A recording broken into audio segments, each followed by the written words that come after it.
मैं doctor Vikas Goyal, hematologist and hemato-oncologist.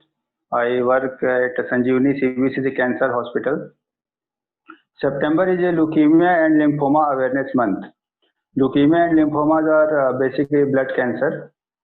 हमारे शरीर में ब्लड सेल्स होते हैं, वाइट ब्लड सेल्स होते हैं, और लुकीमिया और लिम्फोमा जो डिजीज है, एक तरह का कैंसर है जो इन ब्लड सेल्स की जब ग्रोथ अनलिमिटेड हो जाती है, अनियंत्रित हो जाती है, तो इसे हम ल्यूकीमिया या लिम्फोमा कहते हैं। ल्यूकीमिया जो होता है थोड़ा एग्रेसिव टाइप का बीमारी है। एग्रेसिव का मतलब है ये बॉडी में बड़ी तेजी से बढ़ता है और पेशेंट्स को सिम्टम जल्दी आने लगते हैं। इसकी तुलना में जो लिम्फोमा होते हैं उसमें कुछ लिम्फोमा एग्रेसिव होते हैं और कुछ लिम्फोमा जो हैं लेस एग्रेसिव होते हैं। अगर हम इन बीमारी के लक्षणों के बारे में बात करें तो यूजुअली शरीर में कहीं कहीं गांठें आ सकती हैं, मरीज को बुखार हो सकता है, मरीज का वजन कम हो सकता है, शरीर में ईचिंग वगैरह हो सकता है। और इसमें जो बुखार होता है इसमें यूजुअली वो एंटीबायोटिक से जल्दी रेस्पॉन्ड नहीं करते हैं।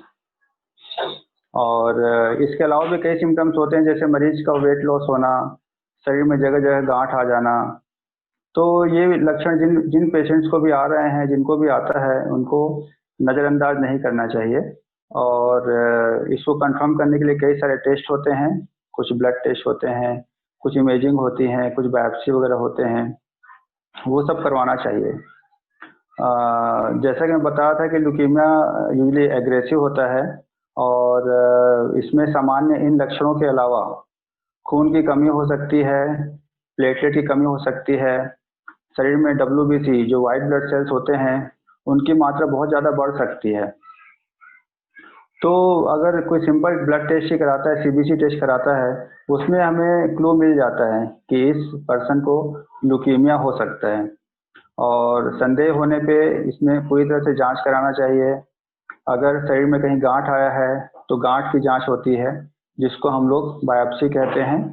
इसमें जो भी गांठ है उसमें से एक छोटा टुकड़ा निकाला जाता है और उसको माइक्रोस्कोप में देखा जाता है और कुछ स्पेशल टेस्ट भी किए जाते हैं।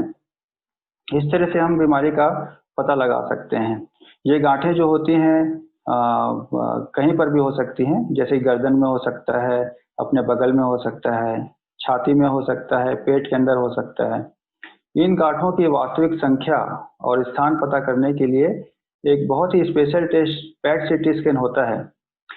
ये टेस्ट किया जाता है और ये टेस्ट करने से हमें पता चल जाता है कि शरीर में जो बीमारी की गांठें हैं कहाँ कहाँ पर हैं।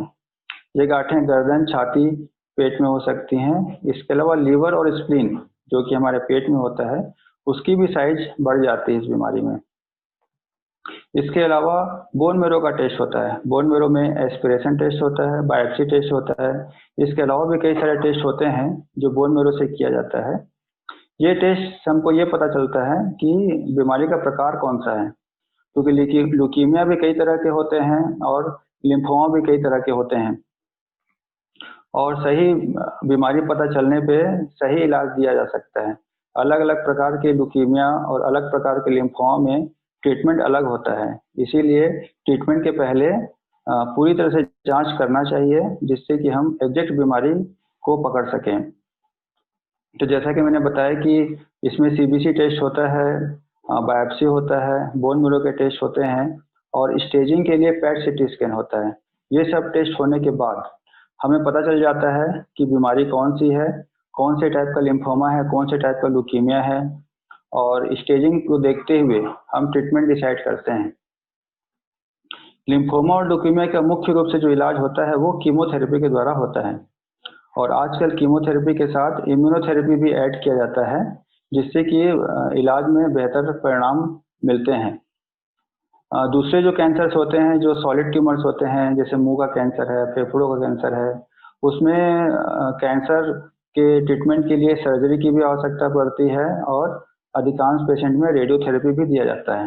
लेकिन लिम्फोमा और ल्यूकीमिया ऐसा कैंसर है जिसमें मुख्य जो ट्रीटमेंट है वो कीमोथेरेपी होता है। अधिकांश पेशेंट में सर्जरी और रेडियोथेरेपी की जरूरत नहीं पड़ती है। आजकल नई नई दवाइयाँ आ गई हैं, नए नए टारगेट थेरेपी हैं, जिससे लिम्फोमा ल्यूकीमिया ट्रीटमेंट करने में हमको बहुत मदद मिलता है। और आजकल ट्रीटमेंट इतने अच्छे हैं कि किसी किसी प्रकार के कैंसर, जो लो ग्रेड कैंसर हैं, जो कम स्टेज में पकड़ में आ जाते हैं, उसमें क्योर रेट 90% तक रहता है। तो आम लोगों में ये भ्रांति है कि एक बार किसी को ब्लड कैंसर हो गया, ल्यूकीमिया या लिम्फोमा हो गया, तो वो कभी ठीक नहीं हो सकता, जबकि ये पूरी तरह गलत है। अगर मरीज सही समय पर अपनी जांच करा लेता है और शुरुआत से ही ट्रीटमेंट चालू कर देता है, तो ल्यूकीमिया और लिम्फोमा न केवल ठीक हो सकता है, बल्कि इसको हम शरीर में वापस लौटने से भी रोक सकते हैं। तो ये लोगों में जागरूकता की आवश्यकता है कि जो भी लक्षण मैंने बताए यहाँ पे लिम्फोमा और ल्यूकीमिया के, उसको अच्छे से पहचाने और ऐसा संदेह होने पर उनको डॉक्टर के पास जाना चाहिए और ट्रीटमेंट इसका लेना चाहिए। अधिकांश ल्यूकीमिया लिम्फोमा पेशेंट का मुख्य ट्रीटमेंट कीमोथेरेपी होता है, लेकिन कुछ पेशेंट्स ऐसे भी होते हैं जिन्हें या तो वो दवा असर नहीं करता है, कीमोथेरेपी से वो रिस्पॉन्स नहीं करते हैं, या फिर ऐसा होता है कि एक बार रिस्पॉन्स किए और बाद में फिर बीमारी लौट के वापस आ जाती है। ऐसे पेशेंट में हम लोग एक ट्रीटमेंट ऑफर करते हैं जिसको हम लोग बोन मैरो ट्रांसप्लांटेशन कहते हैं। और ये बोन मैरो ट्रांसप्लांटेशन दो तरह का होता है। एक होता है ऑटोलोगस ट्रांसप्लांट। इस प्रकार के ट्रांसप्लांट में मरीज के शरीर से ही स्टेम सेल लिया जाता है और हाई डोज कीमोथेरेपी देके वो स्टेम सेल मरीज को चढ़ा दिया जाता है। यूजुअली लिम्फोमा में इस प्रकार का ट्रीटमेंट दिया जाता है। एक होता है हेट्रोलोगस ट्रांसप्लांट। इसमें डोनर चूज किया जाता है, फुली मैच्ड डोनर, और डोनर से स्टेम सेल लेकर मरीज को वो स्टेम सेल चढ़ाया जाता है। इसको हम लोग हेट्रोलोगस ट्रांसप्लांट बोलते हैं। और ये प्रक्रिया यूजुअली जो ल्यूकीमिया के पेशेंट हैं उनमें इस्तेमाल होता है।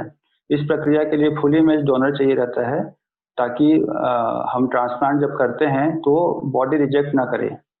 तो ये इस प्रकार का ट्रीटमेंट है जिसमें हम लोग जो बहुत गंभीर मरीज हैं या फिर जिनका बीमारी का नेचर अच्छा नहीं है, उनको ये सब ट्रीटमेंट हम लोग ऑफर करते हैं। इसके अलावा मरीजों को साइकोसोशल सपोर्ट की ज़रूरत रहती है, क्योंकि किसी के भी शरीर में अगर कैंसर हुआ है तो ये मरीज के परिजनों के लिए एक शॉक की तरह रहता है। तो हमारे हॉस्पिटल में हमारे यहाँ साइकोसोशल सपोर्ट ग्रुप भी है और एक काउंसलर भी हमारे यहाँ आती हैं, जो कि मरीजों को, उनके परिजनों को काउंसिल करती हैं, बीमारी के बारे में बताती हैं। अधिकांश मरीज में ल्यूकीमिया या लिम्फोमा अगर पूरा ट्रीटमेंट लिया जाए, कंप्लीट ट्रीटमेंट लिया जाए, तो वो मरीज पूरी तरह से ठीक हो जाता है। लेकिन अगर इसमें मरीज ट्रीटमेंट बीच रास्ते में छोड़ देता है या जो डोज दवाई का बताया गया है उससे कम डोज में लेता है, तो बीमारी ठीक नहीं हो पाती है।